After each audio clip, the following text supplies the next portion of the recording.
Hello again, everyone, and welcome to another edition of Vandalia By the Way. My name is Rich Hopkins. I'm the communications manager for the city. And on today's program, we'll check in with our Division of Fire, give you some great safety information as we head towards that July 4th holiday. We'll also check in with our Division of Police with some good information on how you can keep your valuables safe throughout the long summer months. But our first stop today is right here at Stone Quarry Crossings, one of our business developments on the city's west side. As you can see behind me, work is underway on the White Castle food processing facility. That should be done by the end of the year. But there's news today about a new project potentially that could have construction happening right here in this field. Even as crews continue to build the future White Castle food processing plant here at Stone Quarry Crossings, there's work behind the scenes for the next major project. Vandalia Assistant City Manager Greg Shackelford says his office is getting very close to a deal to bring a company looking for a logistics advantage to the site. We've got a really good opportunity for a prospect that's potentially going to come in at Stone Quarry Crossings. We've called it Project Raven, and essentially it's a manufacturing company that I would guarantee you that anyone in this United States at some point in time has come across one of their products. They are a metal can and decorative type of nostalgic sign manufacturing company, and they're state-of-the-art graphics. It's just a fantastic opportunity for us. As is sometimes the case with these types of projects, Shackelford says he really can't divulge the name of this company just yet. But he says if things go well, the company could be a household name here in town in just a few short weeks. The company's got a headquarters in the Baltimore, Maryland area. They also have a plant in Fort Madison, Iowa. So this location at Stone Quarry Crossings turned out to be about equidistant between those two existing plants. They have a plant already in Ohio and a few other areas, satellite offices, sales offices across the country. It's a fantastic opportunity for us. One aspect of this project that is yet to be decided is just how the company might use a Vandalia location. Initially, they're going to look at setting it up as a warehouse facility.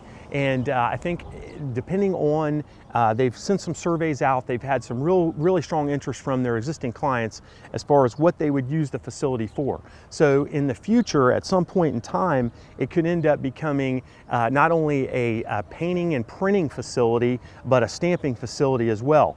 They only do one of the painting and printing is done in Baltimore. The stamping is done in Iowa now. So at some point in the future, they would end up doing both. And the thing they like the most about our land and our opportunity is their need for future growth. And that's the part of this thing that's been a little challenging, is trying to determine where the projections are going to be from an employment standpoint. So we're kind of looking at this thing as a marathon and not a sprint. In other development news, there's a mixed bag of progress on the construction of the new Flying J Travel Center, going up just off Northwoods Boulevard, with some aspects of the project moving along a little more quickly than others. They hit a couple snags along with their infrastructure that they were making improvements. They had to run sewer all the way from under I-75. They had to bore, and they ran into a little bit of a snag there.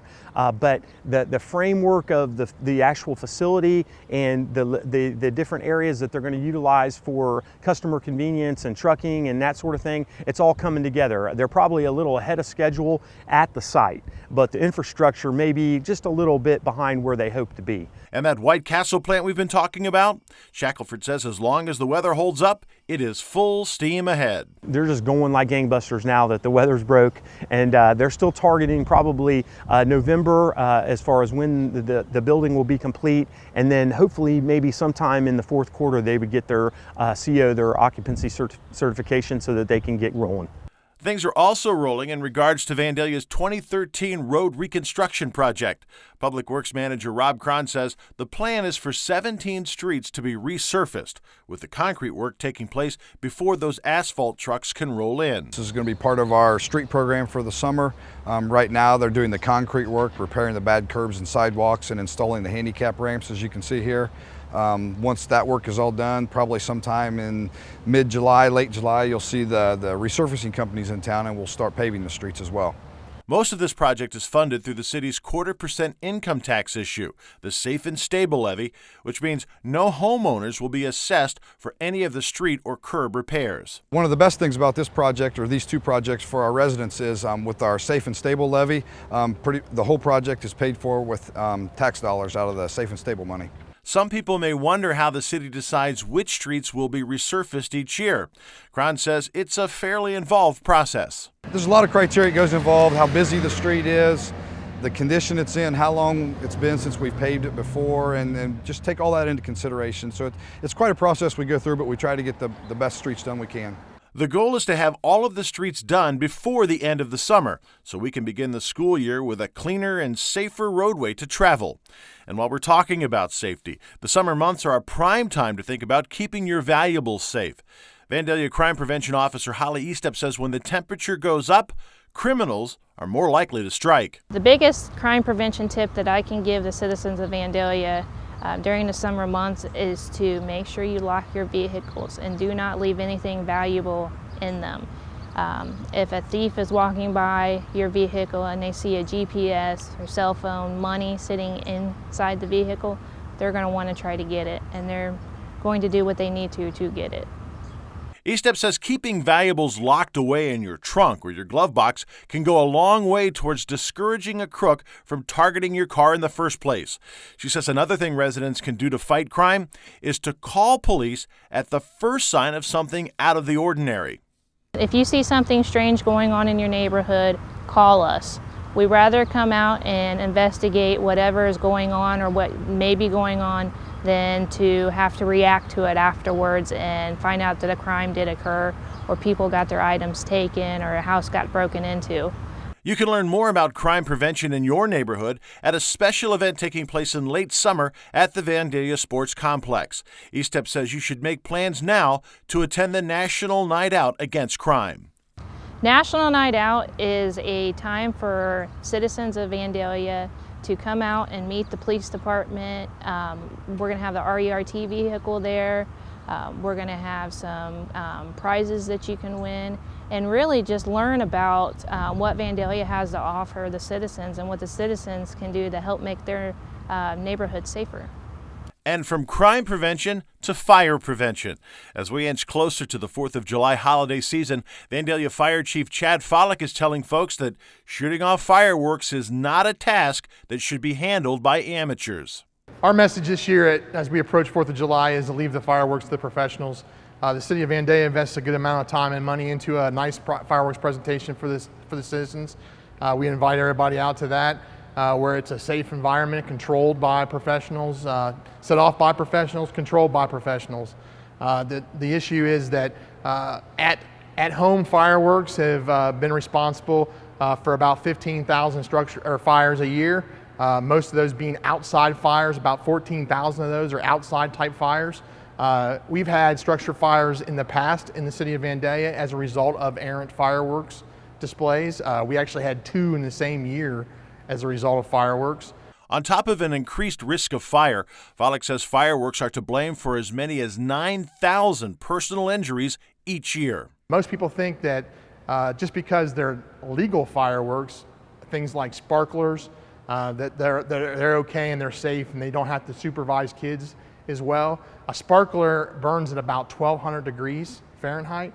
Which will instantly burn you and burn you very badly. The bottom line is that folks can and should enjoy the 4th of July holiday, and by following a few simple tips, they'll be able to do so safely. We just ask that people, if they are going to use fireworks of the legal nature at home, to carefully supervise those, ensure that you're not in an enclosed area, in an enclosed neighborhood where there's lots of houses on top of one another. Watch the weather. If we have a dry period like we did last year at this time, be very, very cautious, because large brush fires, grass fires account for more than 3/4 of those fires reported every year as a result of fireworks. And just use good common sense. If you don't have to have fireworks, then you don't. You let the professionals deal with them. And where might you find a professional fireworks show? Well, one of the best in the area takes place each year at the Vandalia Sports Complex. Parks and Recreation Superintendent Jeff Kreil says the July 3rd Star-Spangled Celebration should be on your calendar. It's a great event we hold here in Vandalia in conjunction with Butler Township. Great evening for family and friends to come and celebrate our independence. Got our fireworks that are at 10. We're here from 7 to 10. We have a band, Stranger's gonna be here. We've got Vandalia Got Talent. We got the finals there. Rozzie's fireworks are set to go off at 10 p.m. sharp. But a word to the wise, you want to be sure and get to the sports complex a couple hours early to make sure you can find a spot to park. Right now you look behind me and you got empty fields, but come July 3rd, Wednesday, people start trickling in around 5 o'clock, and if you don't get here to park around 8 o'clock, you're probably going to struggle to find a spot. So I recommend people get here by 8, before 8, to find a parking spot and then enjoying the festivities. And while Parks and Recreation is organizing the Star-Spangled Celebration, Kreil says it takes staff from across the city to put this event together. Not just the Parks and Rec Department, this is a citywide project. We have the police involved, the fire department involved, parks personnel who's preparing the fields and everything. A lot of people throughout the city and the township are involved to make this a successful event. Now, an event like the Star-Spangled Celebration doesn't happen by accident. It takes a lot of support from the community to pull this off. So we want to take a moment to thank our sponsors, our presenting sponsors, Fifth Third Bank, also the Ohio National Guard. We also want to thank the additional support we received from Bo Townsend Ford, Joseph Airport Toyota, and Smedley Chevrolet. That's going to do it for this edition of Vandalia By the Way. I'm Rich Hopkins. Thanks for watching, and we'll see you next time.